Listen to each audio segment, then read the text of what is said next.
গান না হইলে ভেজাল আছে, সত্যি ভেজাল আছে। আমরা মহাত্মা গান্ধী না, এক গালে চর মারলে আরেক গাল পাইতে দিব।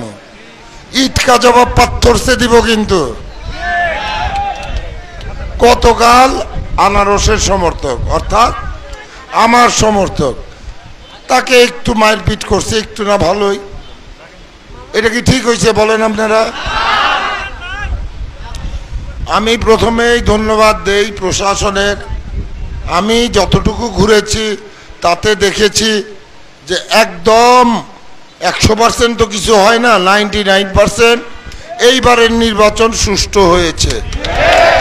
যত কমই ভোট পড়ুক কিন্তু ভোট সঠিকটাই পড়েছে, যার ভোট সেই দিতে পারছে, ফলস ভোটও হয় নাই। অর্থাৎ গুন্ডাদের মাথা গেছে গরম হইয়া। ভোটে তো জিততে পারবো না। ভোটে জিততে গেলে যে জিনিস লাগে, কি জিনিস লাগে জানেন? ভোটে জিততে গেলে মানুষের বিশ্বাস আর ভালোবাসা, আস্থা।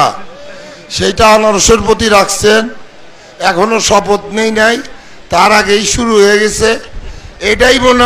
এটাই বলবো যে এটাই জানি তোমাদের বাবা প্রথম হয়। আর যদি আরেকবার একটু এদিক সেদিক করতে চাও ওইটাই কিন্তু ইনশাল্লাহ শেষ করে দিব। Final warning. এখন কিন্তু আর আমাকে রাস্তার লোক বলতে পারবা না, কোনো দলের লোক বলতে পারবা না।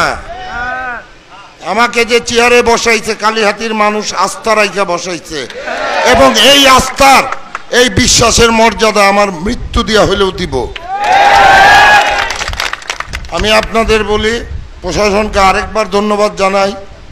এখনো কিন্তু আমরা নির্বাচনী পরিবেশের মধ্যে আছি, 24 ঘন্টা যায় নাই, আবহাওয়া চলছে।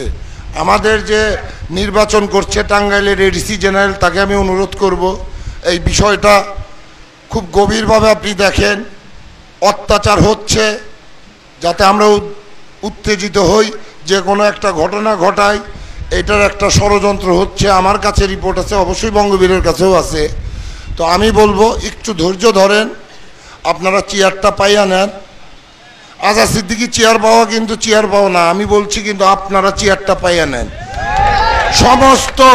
সমস্ত ষড়যন্ত্রের মোকাবেলা ইনশাল্লাহ করতে পারবো। আপনাদের ভয়ের কিছু নাই, একটু ধৈর্য ধরেন, একটু ধৈর্য ধরেন। যা করার লতিফ সিদ্দিকী সাহেব আছেন, তার পরামর্শ নিয়ে করব। কাজী সিদ্দিকী সাহেব হাওয়ায় বাইচে আসে নাই, বঙ্গবীর সাহেব এই মাটিরই সন্তান, সে আমাদেরও মুরব্বী নাকি? তা যদি হয় তারপরে তো আমি আসি, তারা যে সাজেশন দিবে, যে দিক নির্দেশনা দিবে, সেই অনুযায়ী কালীহাতিতে উন্নয়নও হবে, কাজও হবে। আর এইসব চুনকুমুটকু সন্ত্রাসী এগুলা কিছুই না ভাই, হাওয়াতেই উইরা যাব, ভয়ের কিছু নাই। আসি দায়িত্ব দিছেন চেয়ারটায় বইয়া নেই, ইনশাল্লাহ হেরো ইঞ্চি থাকতে পারবে না। অস্ত্রই নাই, অবৈধ অস্ত্রের কোনোদিন লাইসেন্স হয় কন্ত দেহে? ওটা অনেকের কাছেই থাকতে পারে, তাই না? এগুলা আলোচ্য সূচি না, একটু ধৈর্য ধরেন। আর যাদের এই আনারস মার্কা নির্বাচন করতে যাইয়া আপনারা লাঞ্ছিত হয়েছেন, আমি আপনাদের সমবেদনা জানাই। আমি আপনাদের বলবো একটু ধৈর্য ধরেন, ইনশাল্লাহ লতিফ সিদ্দিকী সাহেব যেভাবে বলবে, বঙ্গবীর সাহেব যেভাবে বলবে, বিচার কইরা ছাড়বো।